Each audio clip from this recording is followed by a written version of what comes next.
बात है 1990 की। मैं उस समय इंजीनियरिंग कॉलेज के सेकंड सेमेस्टर में था।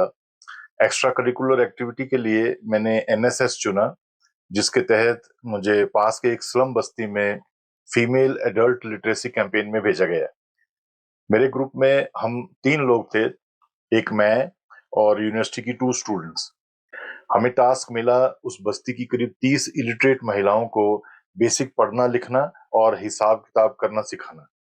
हम तीनों में से एक, जो यूनिवर्सिटी में एमए पॉलिटिकल साइंस कर रही थी, वो हमारी ग्रुप कैप्टन थी।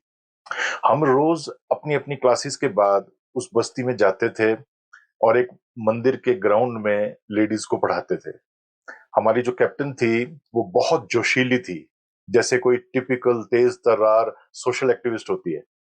हर रोज 1.5 घंटा सबको पढ़ाने के बाद वो वॉलंटरी आधा घंटा उन सभी लेडीज को जनरल टॉक देती थी। वो महिलाएं दरी पर बैठी होती थी और हमारी कैप्टन पास पड़े एक बंद संदूक पर बैठकर उनसे बातें करती थी, उनकी प्रॉब्लम्स पूछती, सॉल्यूशन सुजेस्ट करती, मोटिवेट करती।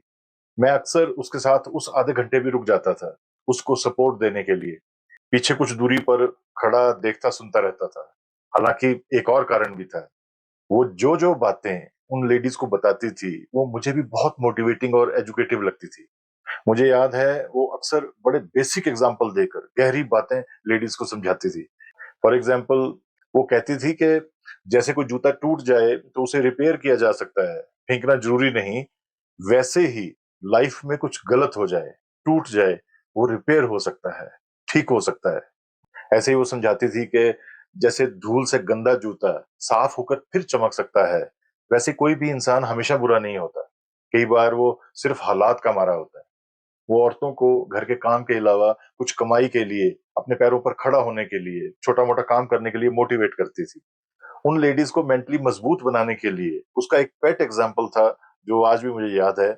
वो कहती थी, जैसे जूते की मजबूती उसकी सिलाई उसके जॉइंट्स में होती है, वैसे ही इंसान की मजबूती अच्छे दिनों में नहीं, बल्कि मुश्किल दिनों में पता चलती है।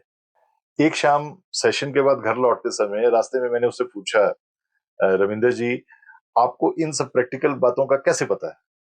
वो साथ चलते चलते हल्का सा रुकी, मेरी तरफ देखकर मुस्कुराई और बोली, मेरे पापा मोची हैं, उनकी छोटी सी दुकान है गांव में। हर रोज मैं स्कूल के बाद घर जाने से पहले उनकी दुकान पर जाती थी और वहां अपना बस्ता साइड में रखकर वहीं पापा की एक बड़ी संदूक पर चढ़कर बैठ जाती थी।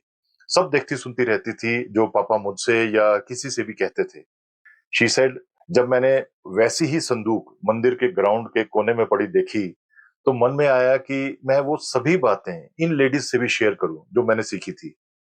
उस दिन पहली बार समझ आया कि कई बार गहरी बातें किताबों से नहीं, जिंदगी के किनारों से मिलती हैं। लिटरेसी पढ़ाते पढ़ाते जिंदगी मुझे भी पढ़ा रही थी। Thank you so much for listening patiently. God bless you.